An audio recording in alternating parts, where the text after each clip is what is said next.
रात 3 बजे अचानक मेरा फोन जोर से वाइब्रेट हुआ। आंख खोलते ही स्क्रीन पर मैसेज ब्लिंक कर रहा था। मैं बाहर खड़ा हूं, दरवाजा खोलो। मैंने सोचा शायद कोई दोस्त मजाक कर रहा होगा, लेकिन जब मैं धीरे धीरे दरवाजा खोला, बाहर सिर्फ अंधेरा और खामोशी थी। कदम रुके, ठंडी हवा मेरी त्वचा को छू रही थी और फिर हल्की सी सरसराहट सुनाई दी, जैसे कोई मेरे पीछे से गुजर रहा हो। मेरा दिल जोर से धड़क रहा था। मैं वापस कमरे में गया और दरवाजा बंद कर दिया। तभी फोन फिर से वाइब्रेट हुआ। मैसेज था, दरवाजा क्यों खोला?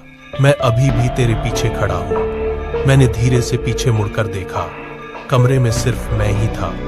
फिर कमरे की लाइट झपकते ही चली गई। फोन स्क्रीन पर झपकते हुए आया।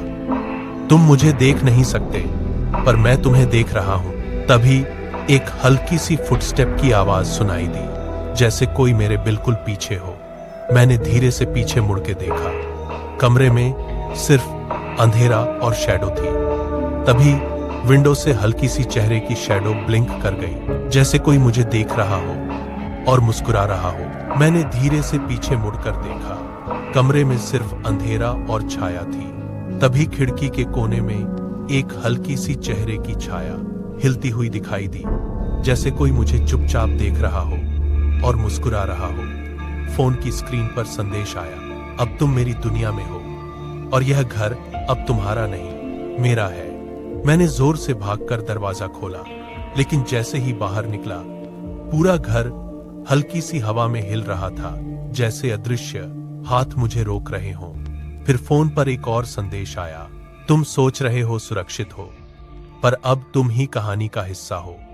मैंने भागकर पूरे घर से बाहर निकला। पुलिस वहां खड़ी थी, हैरानी से बोली, यह घर 5 साल पहले खाली हो गया था और तुम यहां कैसे हो? और तभी मेरी नजर फोन पर गई। वही व्हाट्सएप नंबर सक्रिय था जिससे ये संदेश आ रहे थे और स्क्रीन पर लिखा था, मेरा अपना नाम।